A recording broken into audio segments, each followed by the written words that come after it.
Comparison is the thief of joy. Winston Churchill said that.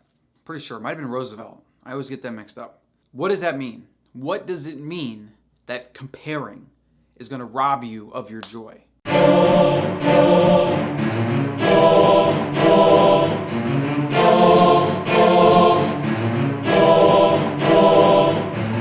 I've been doing this entrepreneur thing for a long time, and I've seen younger people have crazy results in a fraction of the time that it's taken me to generate the little bit of success that I've been able to achieve, and I'm still not even close to where I want to go. So that can be frustrating. When I start thinking about what other people have done compared to what I've had to do, and the toil and the blood, the sweat, the tears, and there are people that have had it easier than a lot of other people in a lot of ways. This is just reality of existence. I'm not complaining about it. But it's hard to not get frustrated, especially those times where you feel like you're not making any progress, you feel like you're stuck. I felt like this the other night. I look at other people's podcasts, YouTube channel, right? Their content, their successful products, and I think to myself, I have better things. I have a better message, whatever, and again, this is not the trap you want to fall into. This is exactly what I'm talking about. But it's hard to not fall into that trap. We are human creatures. We do compare. We do compete. We do see what people have done and feel like things should be more level. It's not a philosophy topic for the day. It's more about a way of catching yourself when we do this. Just a realignment of the self-awareness needed no matter what you're doing or where you're at, right? Because each person's path is their own, and your path is something you should embrace. To fully embrace that path, you have to be a little bit blind to the path that other people are taking. You should learn from other people that are further along than you. Absolutely. Go back to the history books. Go back to the people that, built things over the course of years. A lot of times, I think I need to do that because I need to remind myself that even in this internet age and things move so fast and some people kind of they strike gold or they win the lottery in a way. Not to say they didn't do work, right? But a lot of people were right place, right time. Even someone like Warren Buffett or Bill Gates, they've been doing the thing for years upon years upon years. In fact, Warren Buffett's a good example because it took him years to become the success that he is today. We're talking 40, 50 years. Bill Gates was doing it for lots and lots of years. He was also at the right place, right time, the computer revolution. Apple, the company, was near bankrupt. Was it the 80s maybe? And then Jobs came back in after he was fired, mind you, years before. I think it might have been 7 years he was away from the company, maybe 7 or 8. And he came back. And then he basically took Apple to where it was, what it is today, what it became. The broad idea here, the specific point, you can't compare yourself or where you're at.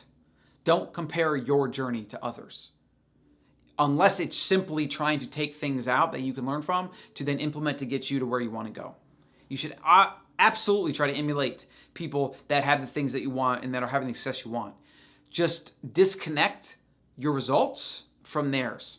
Because you might do every single thing right. You might do every single thing that someone else had done. In fact, in a lot of cases, you might do more than what other people have done.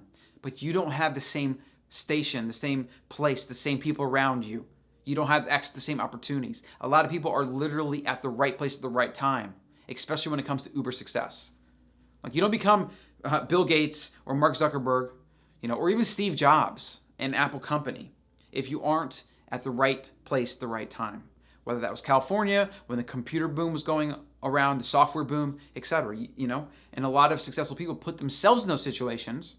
But even Bill Gates, he had access to computers at a university that I believe you had to pay for and sign out for. And he had this way to kind of, get more computer time than most people. And that was a big boon for him. And that was a big way that propelled him to learning about software and being able to write code and do things like this. There's a lot of examples of this. What you do in your life, your path, is your own. So try to learn from other people's, but don't compare your results with other people. As long as you, and here's the big idea, here's the big thing to remember and take away. As long as you are further along than where you were. A year ago, you're here. Ideally, you'd be here, or here, or here, or here, somewhere that's further along the path. And obviously, it'd be an upward slope. So ideally, you were here, and now you're here. Whatever slope that is depends on what you're actually doing, results you're getting, how much work you're putting in, etc. As long as you're making progress, as long as every year you look back and think, wow, I'm way better, smarter, etc. than I was before, that's what you want. That is what you need to embrace, and that is what you need to use to remind yourself.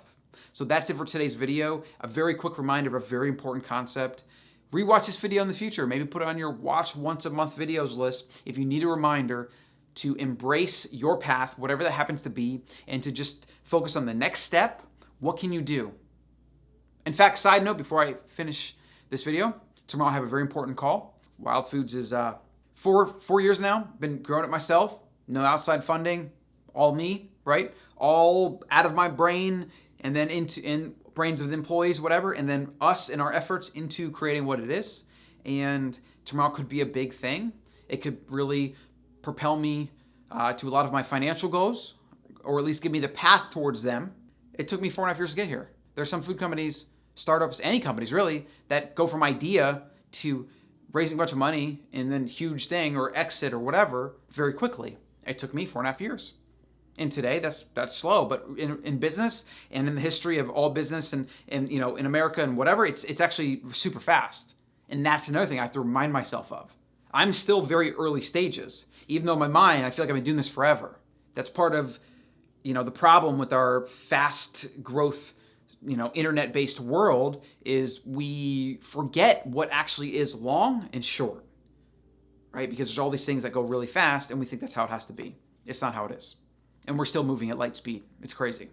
Okay, so make sure you like and subscribe. Put out a video a day on topics like this, as well as entrepreneurship, fitness, health, a wide range. If you're interested in an open mindset, getting things done, making a difference, and self-improvement, but not just like hypey self-improvement. Like, what can you actually do to become better?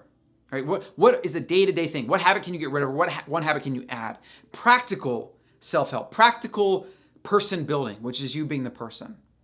I got a tagline that. I know, I do. But make sure you like and subscribe. If you want to see videos on specific topics, you can always let me know below. Shoot me an email, info@wildfoods.co or info@tribe10k.com. And if you're interested in starting your first business so that you can live on your own terms, quit your job or start your side hustle, my new company, Tribe 10K, which is not really consulting, but it's more of an accountability coaching program that is based on teaching you all the principles and all the things that I learned the hard way the last 13 years starting and growing multiple businesses.